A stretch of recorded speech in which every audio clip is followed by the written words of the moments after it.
Alright, here we go. Back again. Back again. Alright, and today it is Meme of the Week. And of course, last week's winner. Or do we have a winner? Well, yes, we do. I can confirm that we have a singular winner. Alright, and this of course was the 5 selected memes for you to choose from. And yeah, true democracy in action, of course. And yeah, I would have went for, I think, number 1. But it is up to you, and the winner was, yep, number 5. Of course, it was number 5. And yeah, this one won by a long shot, and deservedly so. It is a very good meme.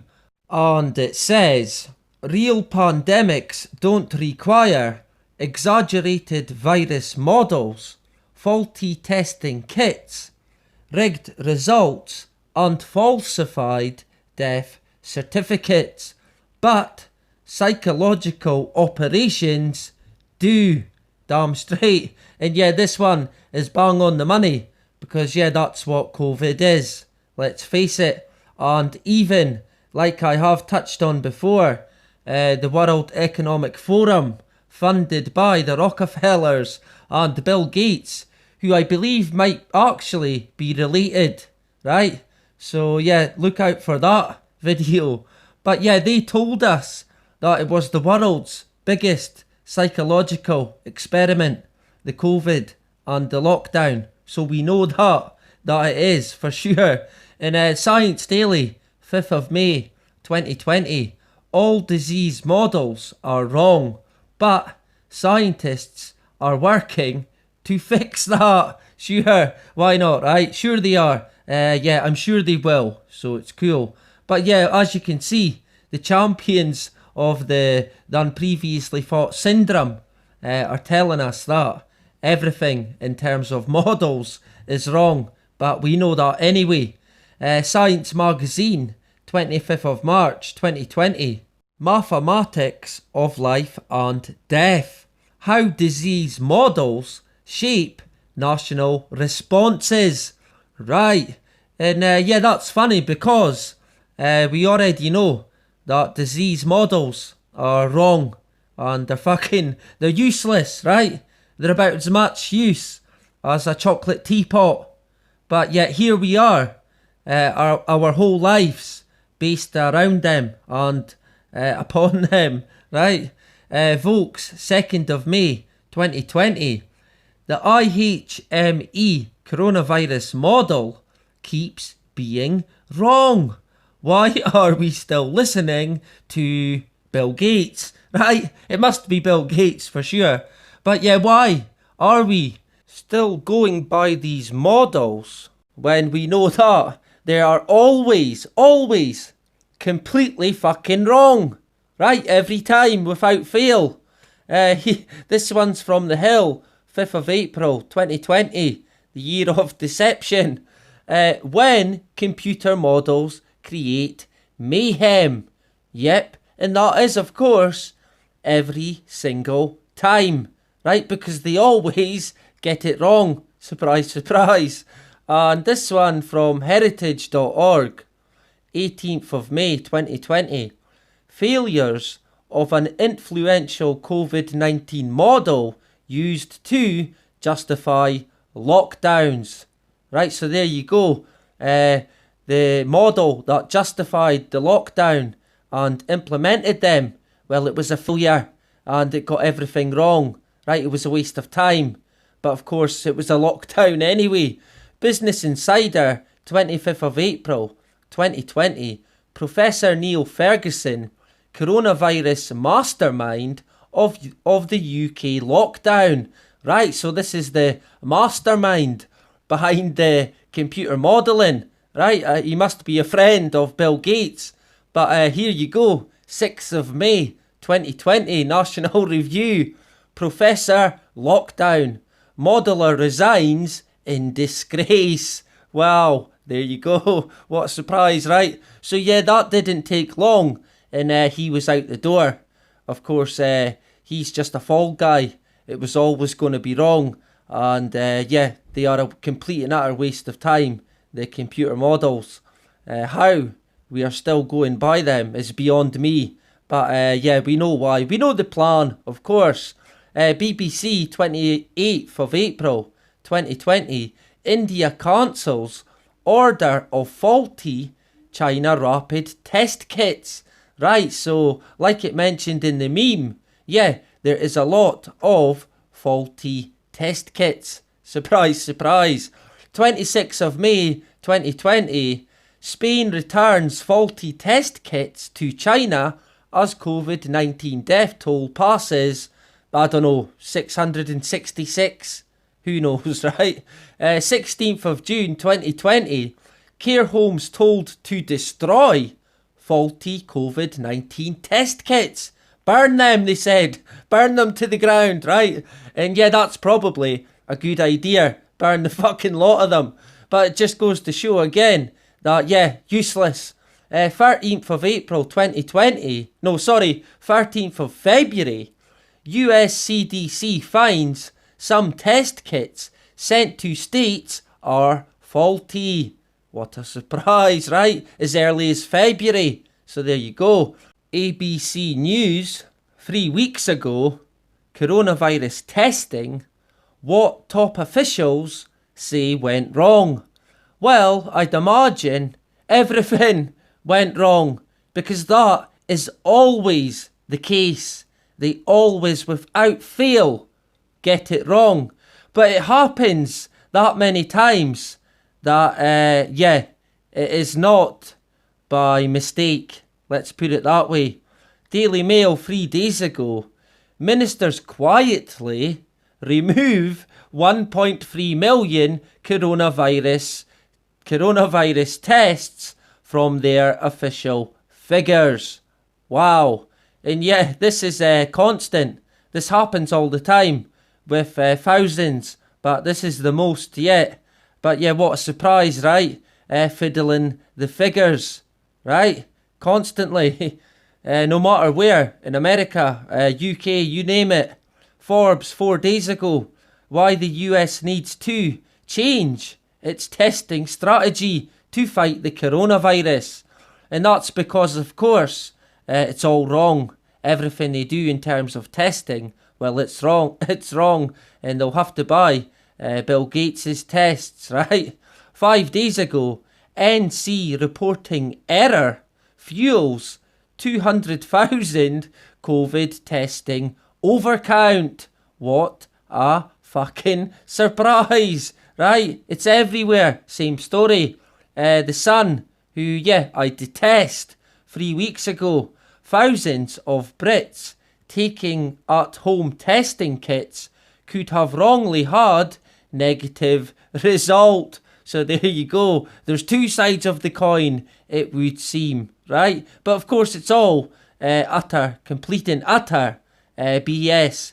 1 month ago, CT Post, nursing home residents among 90 false positive CT coronavirus tests. What a surprise.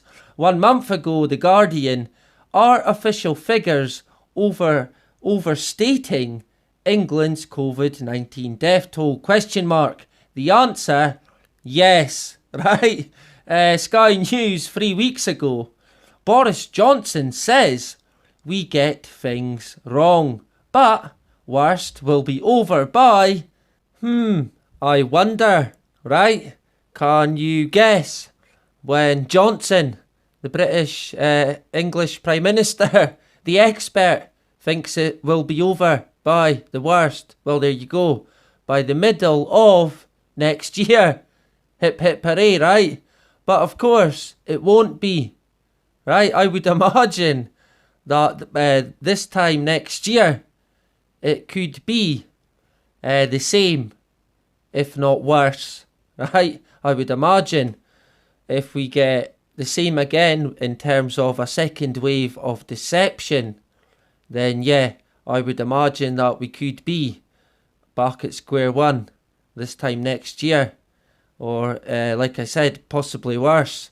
Who knows where they want to take it, how far they want to take it, and how quick it's going to happen, right? Because we know where it's going. Like I said, we know the plan, we know the agenda. The Economist 4 weeks ago, Tasmanians' statistics smell wrong. Right, well, yeah, it's not just Tasmanians' statistics that fucking stink to the high heaven. It is right across the world. Awfully express. Minister for Health gets figures wrong and paints potentially what? Potentially good picture? Potentially happy picture for once? Well, no. It paints potentially. He paints a potentially misleading picture. Shock horror, right? And that is, of course, as you can see, 10th of August 2020. Right, so yeah, the figures and the statistics and the tests and our governments, well, yeah, they're flawed. The whole fucking lot is flawed. The spin-off, why the forecasters got it so wrong on the COVID unemployment rate. Right, 5 days ago. So they couldn't even get that fucking right. They couldn't even foresee that it would be a real pandemic in terms of job losses. It's crazy. It's through the roof. And I did say months ago that it would be into the millions. Well and truly, for sure. This is from the New York Times. We're reading the coronavirus numbers wrong. What a surprise. And that's from the 18th of February this year. So yeah, as early as February, we were reading the numbers, the COVID numbers, wrong. They must have been upside down, right? The Belfast Telegraph, 10th of April 2020. Health officials admit they published inaccurate COVID-19 test figures. Right. Well, ain't that a fucking surprise, right? Jail the fucking lot of them. Channel 4 News, 1 month ago. Fact check. Business secretary wrong about testing figures. What a surprise. He got it wrong again. And there you go. Channel 4 are also now fact checkers. So yeah, we can add them to the list of trustworthy sources. Of course. The Express, 5th of June 2020. BBC slammed over inaccurate coronavirus figures. What a surprise, right? It's continuous ever since the hoax kicked off. The National in Scotland, where I am, of course, backlash as Priti Patel gives wrong numbers of coronavirus tests. 12th of April 2020. What a surprise. Even then, again, getting it wrong continuously. 2nd of June 2020. Lab wrongly reports hundreds of West Midlands coronavirus tests as, now I wonder what they wrongly reported them as being. Can you guess? Yep, they wrongly reported hundreds of West Midlands coronavirus tests as, yep, positive. Sure they did. What else could it be, right? And I wonder why they done that. I wonder. Of course, it will be nothing or have nothing to do with money or accessing certain funds, right? Sure, the Daily Mail 4 days ago, Public Health England still hasn't pinpointed 30,000 duplicated test results. Right, so they've counted the same result twice, and I would imagine it will be positive results. Right, sure. 1 month ago, Healthcare IT News, HHS unveils coronavirus data hub. Wow, but accuracy is still in question. How could that be? How could they ever question the accuracy of anything to do with the coronavirus, right? When, yeah, let's face it, everything that we ever get told is completely fucking wrong, right? And yeah, it's not just with the coronavirus in terms of these criminal politicians.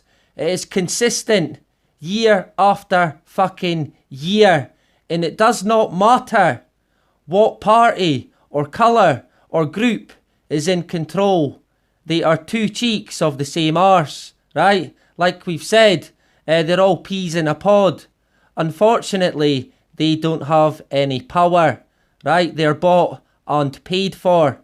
Every fucking politician, no matter what you think of them, they are corrupt. And I can guarantee you any fucking money on that one, right? Just look at the history. What have they ever done for us? Nothing, right? And this guy here, fucking Tony Blair, it's the rope that Tony Blair deserves, right? It's honestly, if not the rope, worse, right? And here's Tony Blair again. News 21 hours ago. He's still fucking here yet. Tony Blair calls for government to roll out mass testing before end of the year. Sure he does. Why not, right? Let's just fucking do it. Let's just fucking test everyone and fund this guy, another criminal, and like Tony Blair, another Rockefeller fucking lapdog, the same as Nicola Sturgeon and Boris Johnson and fucking Donald Trump, alright? And I know some of yous maybe like Donald, but yeah, time will tell, of course, on Don, right? But yeah, Bill Gates, he is one of course, the masterminds behind the pandemic. And speaking of the fake statistics, here's Billy Gates here.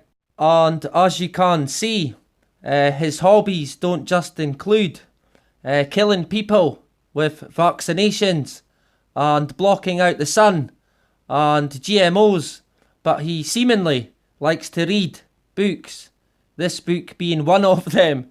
And yeah, as you can see, we mentioned this before, it is this book here, How to Lie with Statistics by Darrell Huff. Right, there you go. So yeah, Billy is obviously well read and an expert on lying about statistics. And yeah, he certainly fucking is. That is for sure. Anyway, we will leave Jill Gates for the time being. But yeah, this is of course Meme of the Week. And thank you to everyone who takes part and votes. Thanks very much. But here is this week's top 5. And this is number 1. And it says, what we thought the zombie apocalypse looked like. What it actually looks like. And yeah, I think that one pretty much says it all. Sure. This is number 2. Coronavirus waiting to see if I'm going to a bar instead of a store so it can attack me, right? Because this super smart virus, it watches where you go because it will only target certain places, remember. And this is number 3. Quarantine is when you restrict the movement of sick people. Tyranny is when you restrict the movement of healthy people. And the dude sitting there with his guns. Sure, lucky him, of course. And this is number 4. And yeah, this is a classic meme. And yeah, as you can see, it's a mask. And it says, a mask is not a political statement. It's an IQ test. Damn straight. And yeah, a simple but effective meme that pretty much says it all, really. This is number 5 here. And it's 2 doctors with a lot of logos, sponsors, of course. And it says, should medical doctors wear uniforms that identify their sponsors and who they receive kickbacks from. Yep, damn straight. And yeah, I quite like this one. I actually shared this one on my Facebook and said that it shouldn't only be doctors, but politicians should be made to do the same, and they would be clarted in fucking logos. I can bet you any money on that one. And that is your top 5 for this week's Meme of the Week. And like I did say, thank you again to everyone that takes part, and to all the subscribers, and to all the new subscribers. Welcome aboard. Welcome to the fucking madness. Right, it's crazy. And yeah, I will be back with, Jesus, let me think, the unpreviously fought syndrome. And that will be, in fact, tomorrow. And then, no, it will be on Thursday, right?